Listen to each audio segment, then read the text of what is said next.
Hey guys, this is Isaac from Contender Bicycles, and do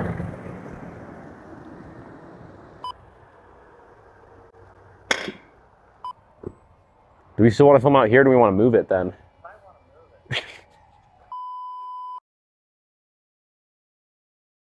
Hey guys, this is Isaac from Contender Bicycles, and with me here today is the all-new Santa Cruz Vala e-bike, which features the all-new Bosch Performance CX motor system. Bosch first introduced the Performance CX motor system in 2015, and they consistently update it until the last update was the 4th generation in 2022. And now we were with the new system, which they call the new Performance CX, but it's realistically the Generation 5, which they released in September of this year. Updates include a lot less weight, a quieter motor system, some updates to functions and software, and it also got a whole lot quieter. Probably one of the biggest updates to this bike is how much weight it is saved over the previous edition Performance CX motor system. The Bosch mainly lost most of the weight in the motor and the batteries itself. The motor went from a 3 mounting point system to a 2 mounting point system, which lost significant weight and also made the frame a lot easier for it to be mounted into the frame. It is now only on 2 mounting points, which is the same as this motor's little brother, the SX, which is a smaller motor that produces less torque. And because they share a mounting point system, they can all also now be mounted in the same frame. This battery comes in a 600 and 800 watt-hour version. The Vala here specifically is a 600 watt-hour version, but we also carry the Mondraker Crafty and the Orbea Wild, which also can be 600 or 800 watt-hours. The Mondraker specifically is 600 only, but can also fit, again, that 250 watt-hour range extender. Now, in American units, 900 grams may mean nothing to you, but that's roughly about 2 pounds lost between the 600 and the 800 watt-hour battery system, so it's a significant amount off the full weight of the bike when you don't take into account anything else. The other thing that Bosch was really proud of when they released this new motor is how quiet it is. A new system within the motor means that this motor disengages and is now decoupled from the external drivetrain. So your cassette, chainring, and cranks, everything are now disengaged from the motor, so the motor now pedals separately from them, which saves a significant amount of noise. In addition to that, even though it decouples from the drivetrain, the motor itself is also significantly quieter than the previous version. Now, make no mistake, no matter how much quieter the motor gets, it still produces its peak torque at 85 Newton meters, and it still produces 600 watts at max power assist if you really need to get up a hill fast. In addition to as quiet as the motor got, they also updated this bike significantly with smarts and features. This bike has several sensors in it. It's got an inertia sensor, it's got a cadence sensor, and a speed sensor.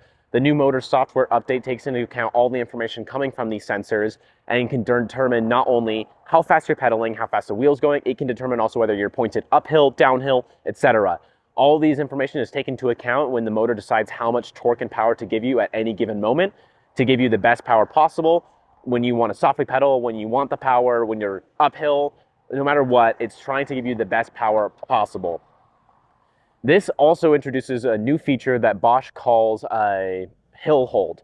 The hill hold system means that when you are on a steep hill and you're getting on the bike and you start pedaling again, it's actually going to lower the amount of torque it's giving you, so that way you're not spinning out your rear wheel and losing traction on a steep climb. So this hill hold feature is automatic. You don't need to do anything to change it. Because the bike can sense that you are stopped but facing uphill, it should in theory reduce the torque slightly to keep traction when you start pedaling again. And along with the hill hold, they also introduced a new feature on this bike with the walk system. On the previous version of the Bosch system, you would hold down the minus button until it went into walk mode, and then you would hold down the walk mode button and the bike would walk itself. That way when you're walking the bike up a hill, you're not pushing it up the hill, but it's keeping traction, holding itself up the hill as you walk. The newer version of the walk mode now matches your speed as the rider. So when the rider is walking off the bike, it's going to match your walking speed, regardless of what speed you're doing, and obviously up to, you're not going to be running and it's going to be matching your speed. But it's not like you hold on the walk mode button and then you have to match the speed of the bike's walk mode. It now knows how fast you're walking and goes according to you, which is super cool as well. And now, aside from software updates, they also updated how hot this motor gets. While the previous edition didn't really ever overheat, the new system is still claimed to have better heat management, which means in really, really long climbs where the previous motor might have slowed down or stopped giving you full boost to prevent overheating, this can go longer before it does that because it has significantly less heat produced due to the shielding on the motor and battery system, which is awesome. Also, think about it this way.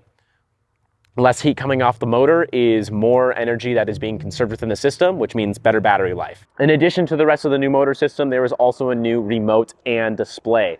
The new display and remote are not on this bike, as due to current US law restrictions, our demo bike actually did not have those on, because they contain a watch battery, and due to the new US law, watch batteries have to have a changed way to get into them until and so a toddler cannot access them. But the new display is significantly more minimalistic than the previous kiosk display, and it was all tethered to the bike via one cable, and then it uses a wireless remote on the left side hand of the handlebar to switch between modes on the fly. You can also switch modes using the display on the top tube if you don't want to use a remote on the side of the handlebar. The display on the top tube can also display via lights and a wording what mode you are in currently and how much battery life you have left. The Santa Cruz Vala is super sweet. We've had some time to get out on the trails. We'll have a full review of it coming around here soon as well. If you've got any questions on the bike, feel free to stop in store or chat us or email us at info@contenderbicycles.com. We have stores here in Salt Lake City and another one in Park City as well. All of these bikes are expected to get here late this November, and they're super awesome.